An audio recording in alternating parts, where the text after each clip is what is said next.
윗마을 목사님이 하루는 아랫마을 목사님의 말을 빌리러 갔대요. 아랫마을 목사님은 이렇게 말을 빌려주면서, 목사님, 이 말은요 할렐루야 하면 달리고 아멘 하면 섭니다. 그러니까 꼭 그렇게 말하세요. 그래서 윗마을 목사님이 잘 알겠다고 인사하고 말에 올라타서 할렐루야 하니까 말이 막 달리는 거예요. 한참 달리다 보니까 앞에 낭떠러지가 보이는데 말을 멈출 수 있는 단어가 생각이 안 나. 갑자기 아이고야 이제 죽었구나 하고 마지막으로, 하나님 한 번만 제발 내 목숨을 살려주시면 지금보다도 더 일평생 동안 열심히 하나님을 위해서 일하겠습니다. 예수님의 이름으로 기도합니다. 아멘 하고 또 말이 낭떠러지 바로 앞에서 딱 하니 멈추더래요. 그래서 목사님은 너무 기쁨 나머지 할렐루야 하고 외쳤다고 합니다. 자, 오늘 우리에게 주신 본문 말씀이 기록된 신명기 27장은 이스라엘이 가나안을 정복하고 정착했을 때 거행해야 할 두 가지 의식을 지시합니다. 먼저 에발산에 석회를 발라 그 위에 율법의 내용을 새긴 돌 비석을 만들고 돌단을 건축해서 감사 제사를 드려야 된다는 거예요.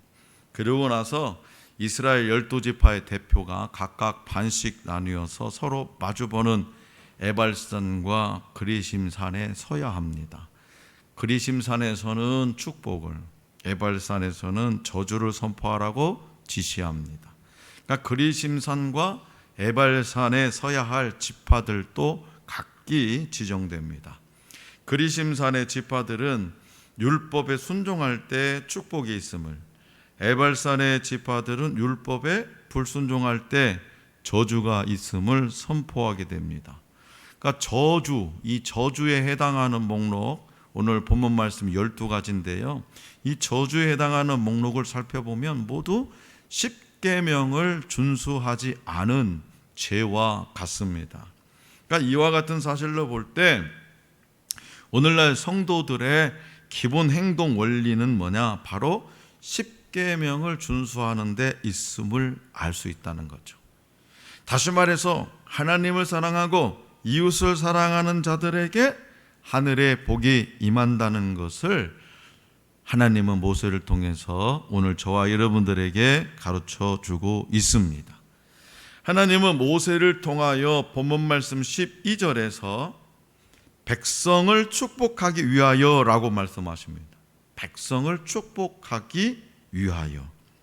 하나님의 백성에게 축복이 선포됩니다.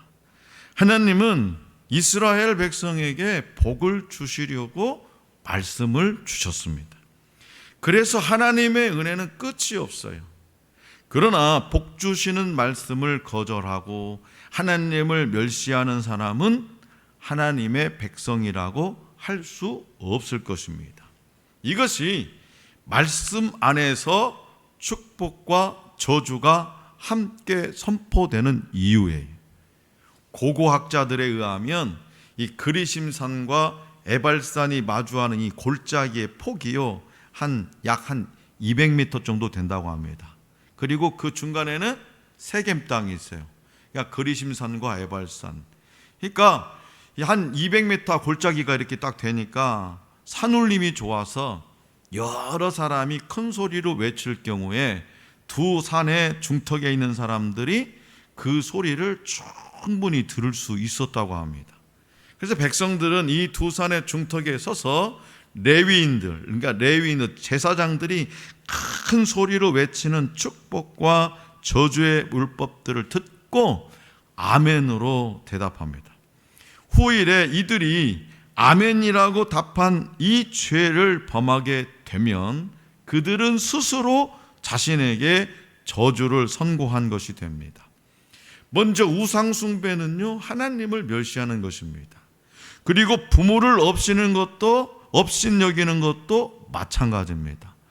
눈에 보이는 부모를 공경하지 않으면서 보이지 않는 하나님을 섬길 수 없기 때문입니다. 그래서 하나님은 본문 말씀 15절과 16절에서 우상 숭배와 부모를 경홀히 여긴 자에 대한 저주를 선포하십니다.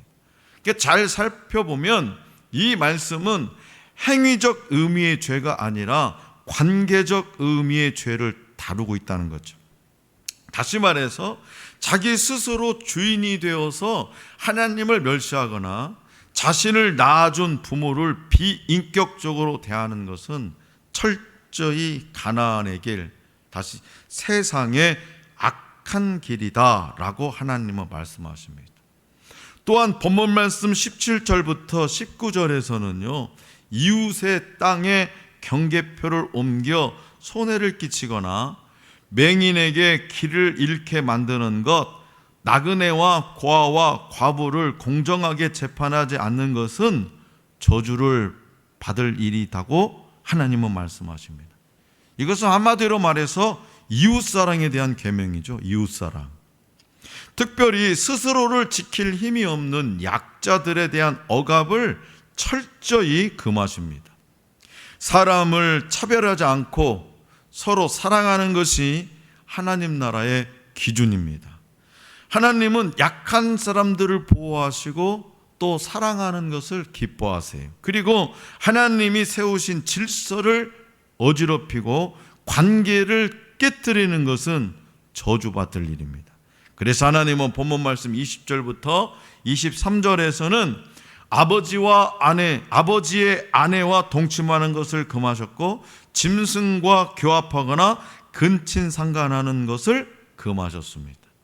이런 일들은요, 하나님이 정하신 관계와 정체성의 뿌리까지 뒤흔드는 일이었기에 하나님은 백성 앞에서 다시금 이 말씀을 하나하나 들려주시면서 기억하고 경계하도록 강력하게 말씀하셨어요.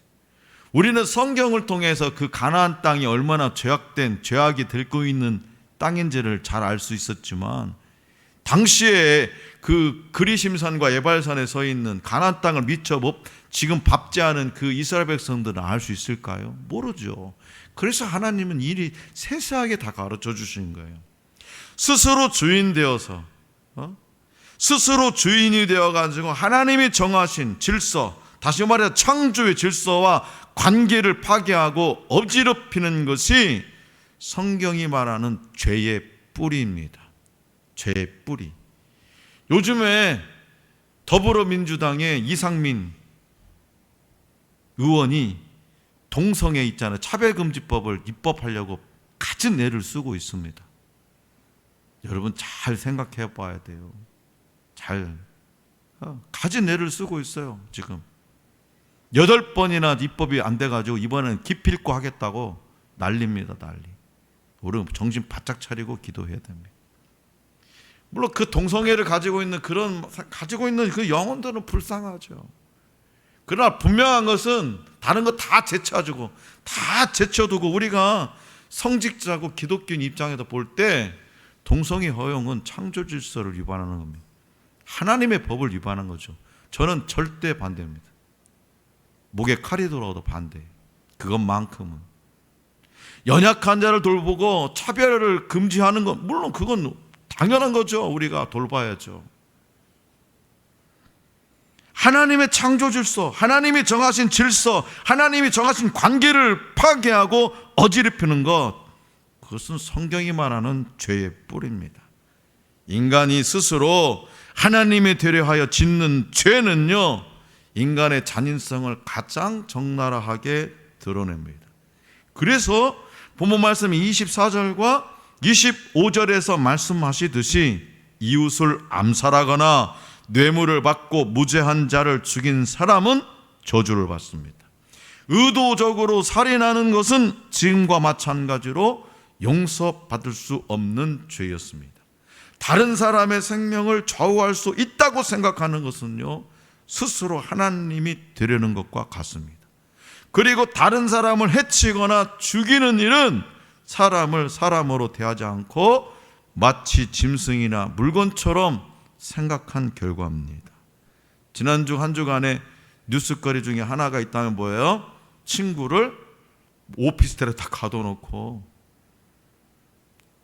밖에도 못 나가게 하고 먹을 것도 안 주고 그래 죽어버렸잖아요. 그래서는 안 된다는 거죠. 마지막으로 하나님은 본문 말씀 26절에서 모세를 통해 이 모든 율법의 말씀을 실행하지 않는 자는 저주를 받을 것이라고 다시 한번 분명하게 선포합니다. 그래서 이스라엘 백성들은 그 말씀에 아멘으로 화답했죠. 아멘. 구약 성경에서 아멘은요, 주로 그렇게 될지어다 라는 뜻의 감탄사로 다른 사람의 메시지나 명령에 동의할 때, 맹세할 때나 서약할 때 사용되었습니다. 또 시편 낭독 후에 그 말씀에 동의한다는 뜻으로나 찬양에 대미를 장식하는 말 혹은 자기 신앙 고백에 끝맺는 말로 쓰였습니다. 유대인 회당에서는 예배 때 기도 인도자가 소망을 말하거나 찬양대가 하나님은 복되도다 라고 노래하면 회중이 아멘으로 화답했습니다. 신약 성경에서도 대개는 구약의 성경을 따르고 있는데요, 기도와 송영 끝에 그렇게 될 줄로 믿는다라는 뜻으로 또 편지 마무리에 축복 등에 사용되었습니다. 특별히 요한계시록 3장 14절에서는요 아멘이시오 충성되고 참된 증인이라는 말로 아멘을 그리스도의 한 호칭으로 사용했고요, 예수님도 아멘이라는 말을 자주 사용하셨습니다. 예수님의 말씀 중에 자주 언급된 진실로 너희에게 이르노니, 그죠? 진실로 너희에게 이르노니에서 이 진실로의 원어는 뭐냐? 아멘에 해당됩니다. 진실로, 아멘. 이 아멘은 예수님께서 율법을 해석하고 또는 경고하시거나 또 약속하실 때 그것들이 하나님 아버지의 참된 뜻임을 선포하는 의미심장함을 담고 있습니다. 자, 사람들이 서로 말할 때도요, 잘 듣고 있다는 표시로 어떻게? 고개를 끄덕이죠. 고개를 끄덕이거나 그렇군요. 예, 그렇군요. 그렇게 말하면서 반응합니다. 하물며 하나님의 말씀에 아멘으로 반응한 것은 당연하지 않겠습니까? 그런데도 아멘 안 하잖아. 시편 기자는 106편 48절에서 이렇게 선포합니다. 모든 백성들아 아멘 할지어다. 할렐루야. 모든 백성들아 아멘 할지어다. 하나님의 모든 약속은 우리의 아멘과 함께 우리의 약속이 됩니다. 하나님의 말씀이 선포될 때 여러분이 아멘 하면 그 아멘이 아멘과 함께 우리의 약속이 돼요. 만약 아멘하지 않는다면 하나님의 약속은요, 나와 아무 상관이 없습니다. 자, 우리는 말씀이 양식이라고 이렇게 양식은 뭐예요? 양식은 뭐 하는 거예요? 먹는 거잖아, 먹는 거. 그러면 말씀이 양식이라고 하는데 어떻게 먹습니까? 이 말씀이 양식인데 어떻게 먹어요? 여러분, 이게 성경 한 장씩, 어떤 사람들은 그렇게 있다도 성경 한 장씩 다 외워가지고 막 입에다 한 장 찢어가지고 꾹꾹 씹어서 먹었다고, 그런 사람들도 성경을 찢어가지고. 어떻게 먹어요, 여러분들은? 말씀이 양식인데. 여러분, 따라서 해보세요. 아멘으로 삼킨다. 시작. 아멘으로 삼킨다. 네, 아멘으로 삼키는 거예요. 그렇기 때문에 우리는요, 성경을 읽을 때나 설교를 들을 때나 진리의 말씀과 복음의 말씀과 은혜의 말씀을 들을 때나 하나님께 경배와 찬송을 드릴 때나 아멘으로 화답하는 것이 마땅합니다. 아멘은요, 취사 선택이 아니에요. 마음에 들면 아멘하고 마음에 안 들면 아멘을 하지 않는 것이 아닙니다. 축복도 하나님의 말씀이요, 저주도 하나님의 말씀이기 때문에 축복뿐만 아니라 저주에도 아멘입니다. 다만 축복은요, 축복은 받겠다는 아멘이요, 저주는 피하겠다는 아멘일 뿐입니다. 아멘, 즉 말씀대로 이루어지길 기원한다는 이 고백을 통해서 이스라엘 백성은요, 축복과 저주가 하나님 손에 달려, 하나님의 말씀에 달려 있음을 다시 기억하고 마음에 새기는 시간을 가졌더라, 그겁니다. 사복음서에서 예수님이 직접 하신 아멘의 횟수는요, 무려 128회에 달합니다. 128회. 특히 요한복음에서는요, 약속의 말씀에 대해서 아멘을 2번 반복해서, 2번 반복했다는 건 뭐예요? 그만큼 중요하기 때문에 그잖아요. 2번 반복해서 아멘, 아멘이라고 말씀하고 있어요. 요한복음 6장 47절 한번 보십시다. 네, 요한복음 6장 47절. 신약성경 요한복음 6장 47절.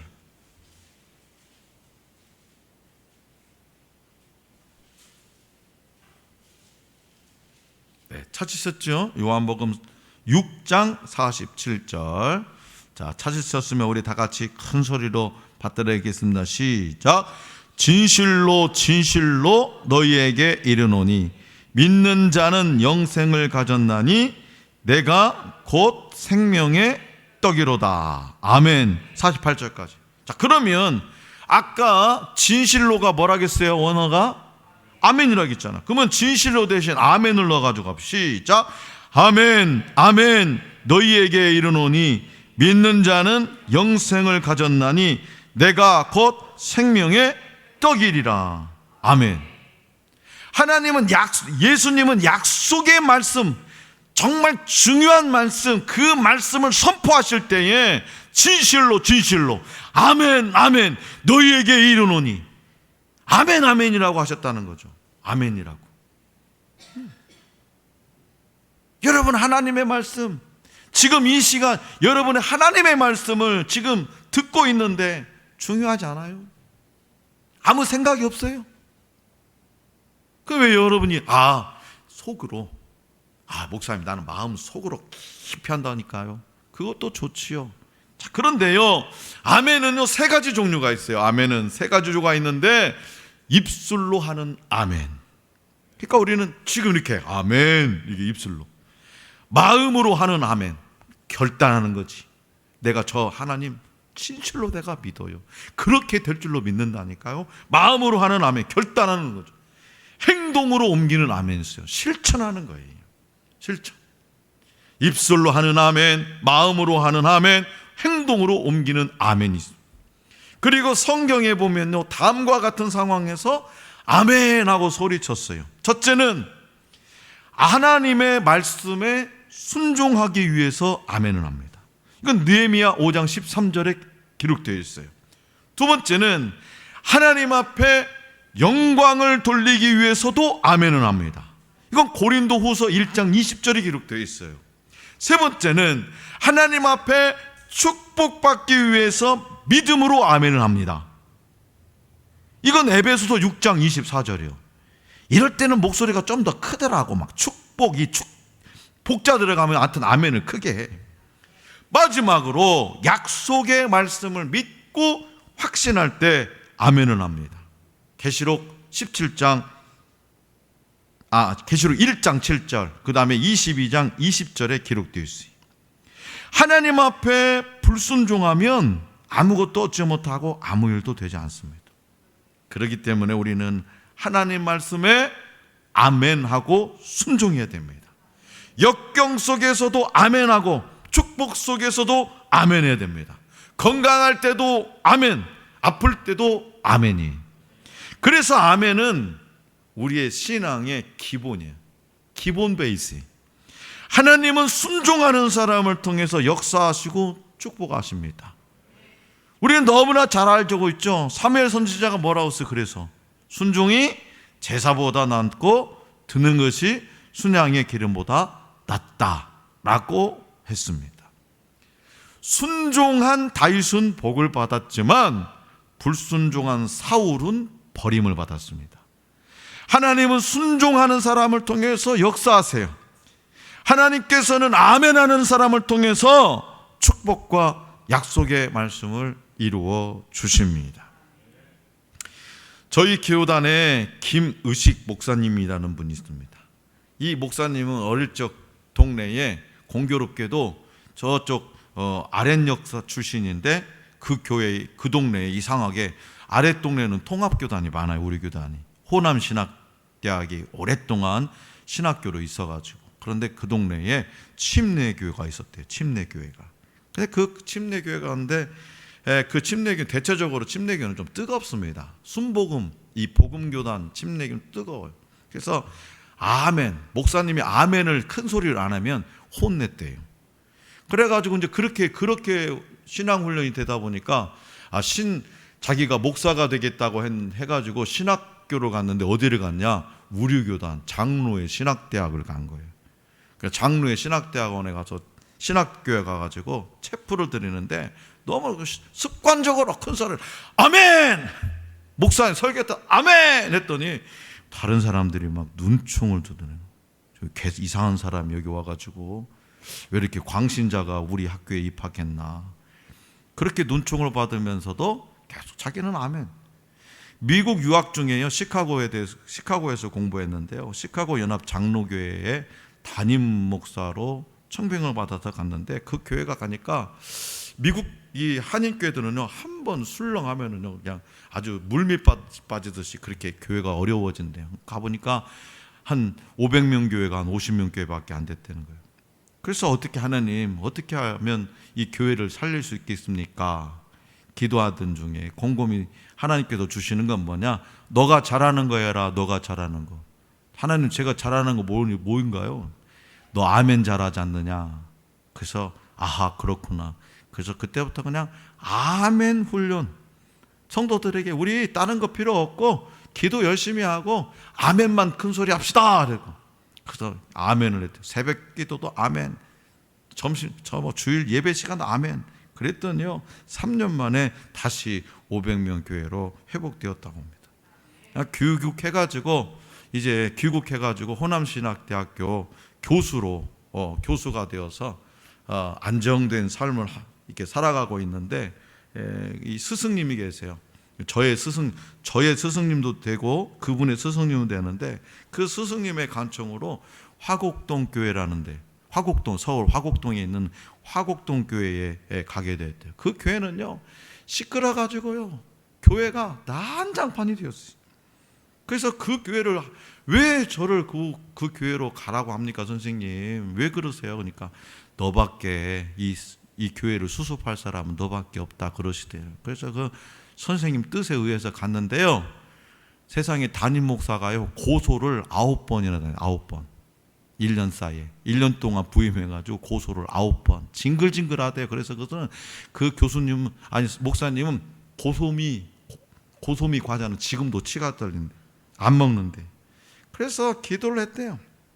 어떻게 하면 좋을까? 이 교회를 어떻게 하면 좋을까? 그래서 하나님 앞에 기도하던 중에 교회 이름을 치유하는 교회, 화곡동 교회에서 치유하는 교회로 이름을 바꾸고, 그리고 또다시 하나님, 내가 어떻게 하면 하나님이 이 교회를 회복시킬까요? 너 잘하는 거 또 해라. 제가 잘하는 거 뭐 있는데요? 아멘에 아멘. 그래서 또 화곡동 교회, 이 치유하는 교회도 큰 소리로 아멘만. 그 처음에는 아멘 이러다가 좀 점점점 그 아멘 소리가 새벽 기도회부터 커지더라 합니다. 새벽 기도부터. 그러더니 주일 예배도 커지고 찬양 예배도 커지고 3일 교회도 커지고 금요 기도회도 커지고, 그러더니 이 3년 뒤에 교회가 안정되고 또 새롭게 성전을 건축해서 온 성도들이 기쁨으로 신앙생활을 하고 있습니다. 그 목사님 얘기해요. 지난달에 세미나 때 저는 아무 능력도 없고 준비된 것도 없는데 하나님께서 저를 아름답게 지금까지 크게 사용하시는 것은 나는 아멘 크게 아멘 큰 소리로 한 것밖에 없다는 거예요. 그러니까 자신의 신앙의 결과물은 뭐냐? 나는 아멘 크게 했던 거예요. 내가 아멘으로 큰 소리로 아멘으로 화답했을 때 그 아멘에 대해서 책임을 지려고 몸부림쳤더라 이거예요. 하나님 말씀에 순종하려고 실천하려고 몸부림쳤더라 이거예요. 사랑하는 성도 여러분, 아브라함의 아멘은요 가문의 복이 되었습니다. 노아의 아멘은 가족 전체가 구원을 받았습니다. 모세의 아멘은 이스라엘 민족에게 가나안의 꿈을 이루게 하였습니다. 여호수아와 이스라엘 백성은 아멘하고 여리고 성을 무너뜨렸습니다. 사르밧 과부는 선지자의 말에 아멘해가지고 3년 6개월 동안 양식이 끊이지 않았습니다. 나병 환자 나아만은요 선지자의 말에 아멘하고 요단강에 7번 몸을 씻으니까 깨끗해졌습니다. 가나 혼인잔치집에 물이 포도주가 된 이적도 아멘의 결과였습니다. 실로암 못에 가서 눈을 씻으라 하신 주님의 말씀에 아멘하고 가서 씻으니 소경이 보게 되었습니다. 죄인이 구원받고 질병이 치유되는 역사도 주님 말씀에 아멘할 때 일어났습니다. 그렇다면 오늘 우리에게 주신 본문 말씀과 같이 모든 사람에게 들려주는 대에만 그치지 않고 모든 백성이 아멘으로 화답하게 하신 이유는 뭘까? 모든 백성이 아멘 할지어다 아멘 할지어다 아멘 할지어다 하잖아요. 아멘으로 화답하게 하신 이유는 무엇일까? 그것은 바로 입으로 시인하는 것이 중요하기 때문에 그렇습니다. 사도 바울도요, 네가 만일 네 입으로 예수를 주로 시인하며 또 하나님께서 그를 죽은 자 가운데서 살리신 것을 네 마음에 믿으면 구원을 받으리라. 사람이 마음으로 믿어 의에 이르고 입으로 시인하여 구원에 이르느니라 라고 선포했습니다. 순종하고 실행하는 아멘이 되어야 됩니다. 대답만으로 끝나는 아멘이 되면요 안 돼요. 이해하고 다른 길로 가거나 내가 정해놓은 길로 가는 것도 순종이 아니에요. 아멘 했으면 아멘한 방향으로 말씀만 붙잡고 가는 것이 아멘하는 신앙입니다. 아멘하고서도요 행동으로 옮기지 못해가지고 하나님의 기적을 경험하지 못한 이들도 너무나도 많습니다. 주님 말씀에 아멘하고 순종으로 행하면 저와 여러분들은 기적이 널려져 있는 인생이 됩니다. 기독교 신앙은요, 오늘 저와 여러분들의 신앙은요 마음에 드는 말씀을 골라 믿는 것이 아닙니다. 축복과 저주가 말씀 안에 있음을 믿으시기 바랍니다. 축복과 저주가 하나님 말씀 안에 들어있어요. 그래서 축복은 받겠다는 아멘이고 저주는 피하겠다는 아멘이. 그리고 모든 말씀 안에서 날마다 겸손히 아멘으로 순종하시기 바랍니다. 그래 아직도 아멘 안 하십니까? 자, 그렇게 될 줄로 믿습니다. 우리 주님은 사도 바울을 통해 고린도 후서 1장 20절에서 다시 한번 오늘 저와 여러분들에게 말씀하십니다. 하나님의 약속은 얼마든지 그리스도 안에서 예가 되니 그런즉 그로 말미암아 우리가 아멘하여 하나님께 영광을 돌리게 되느니라. 아멘.